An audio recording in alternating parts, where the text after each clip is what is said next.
আমি ভোট করতে পারলাম না, তাহলে কি ছিড়ছেন আপনারা ক্ষমতায় বসে? একটা কথা বলতে পারেন না, আপনারা ভাত খাওয়াতে পারেন না দেশবাসীকে, কি ছিড়ছেন? আইন শৃঙ্খলা পরিস্থিতি যে কোনো সময় থেকে খারাপ, কি করছেন আপনারা?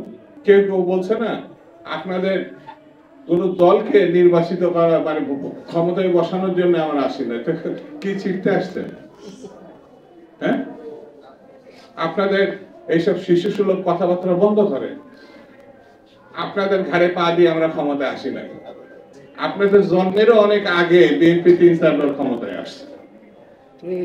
আপনাদের জন্মের আগে, আপনারা যখন শিশু 15 বছর বয়স, তখন আন্দোলন শুরু করেছিলাম আমরা, ছাত্র আন্দোলন। আগের কথা বাদ দেন, আপনাদের বয়স 25 না?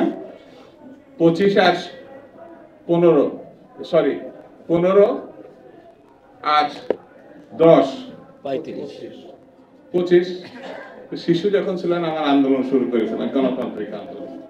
এই সময় 15 বছরের পরে এসে 1 মাসে কি লাফালাফি করলেন? সবাই তো নাম বাদ দিয়ে আপনাদের ছায়াতলে গিয়েছিল। বৈষম্য বিরোধী ছাত্র আন্দোলন গিয়েছিল না? ছাত্র দলও নাম নেয় নাই, ছাত্রীদের নাম নেয় নাই। শিবির নাকি তো বলে আমরা ছাত্রলীগের মধ্যে ছিলাম, বলে না ছাত্রলীগের মধ্যে ছিলাম। তার মানে ছাত্রলীগ যাকে পিটাইছে সেই তো শিবির পিটাইছে, শিবিরই পিটাইছে না? কি যে বলে, একটু বুদ্ধি জ্ঞান করেও কথা বলে না। আবার আরেকজন আছে, সে ছাত্রলীগ থেকে, কারণ সেটা তো নিষিদ্ধ সংগঠন, সে আবার বড় বড় কথা বলছে ইলেকশন দেন, এটা সহজ পথ, সসম্মানে ঘরে ফিরার। আরে ভাই, আপনারা এত ভয় পাচ্ছেন কেন? এত বড় একটা গণঅভ্যুত্থান করেছেন, বিপ্লব করেছেন, দেশবাসী তো আপনাদেরকে চিনে, আপনাদেরকে ভোট দেবে না, এটা আপনার কেন এই ধরনের সন্দেহ করছেন? ইলেকশন দিলে তো আপনাদের জেতার কথা না? 90-এর গণঅভ্যুত্থানের পর তো বিএনপি জিতেছে, ছাত্র দলের সরাসরি নেতৃত্বে তখন গণঅভ্যুত্থান এসেছে। তা আপনাদের নেতৃত্বে যদি গণঅভ্যুত্থান হয়, তা আপনারা তো একটা রাজনৈতিক দল গঠন করার চেষ্টা করছেন না? তার ইলেকশন দিবেন না কেন?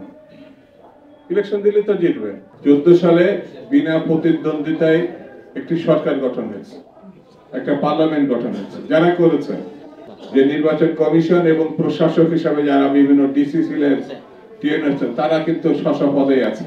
যারা 18 সালের ভয়ঙ্কর যে মধ্যরাতের নির্বাচন, যেটা দেশে এবং বিদেশে নিন্দিত হয়েছে, তারাও কিন্তু পদে আছে।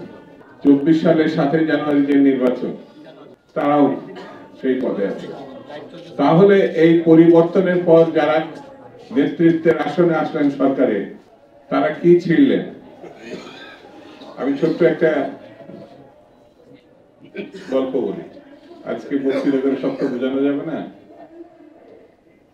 74 সালে এক যুবলীগের, শেখ মুজিবের খুব ঘনিষ্ঠ একজন গ্রেপ্তার হয়েছিল। তাকে থানায়, মতিঝিল থানায় ঢুকাইছিল এক ওসি। তো ওসি ঢুকানোর পরে সে তো খুব হাসাহাসি করছে যে যুবলীগের নেতা, কারণ বঙ্গবন্ধু আছে, তো রাখতে পারবে না। তো ওসি গিয়ে খুব বিনয়ের সঙ্গে বললো, ভাই আপনার বুকের যদি একটা লোম ছিঁড়ে আমার একটু দেন, তাহলে বড় উপকার হয়। তো বলে, কেন?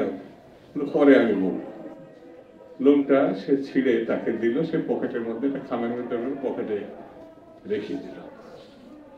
রেখে দেওয়ার কিছুক্ষণ পর 32 নম্বর ধানমন্ডি থেকে যথেষ্ট টেলিফোন আসলো, যুবলীগের নেতা বলে কথা, ছাড়, ধরছিস কেন? যথেষ্ট ছেড়ে দেওয়া হলো খুলে। তো তখন ওই আসামি, যুবলীগের নেতা, যাওয়ার সময় হঠাৎ করে ওসির বলল যে, তখন একটা লোম ছিঁড়ে রাখলেন, বললেন না তো কিছু। বলছে, ভাই আমি জানতাম আপনি ছাড়া পাবেন, তো যার সময় বলবেন না, একটা লোমও তো ছিঁড়তে পারেন না, সেই জন্য একটা লোম ছিঁড়ে পকেটে রেখে দিচ্ছি, আপনি যান।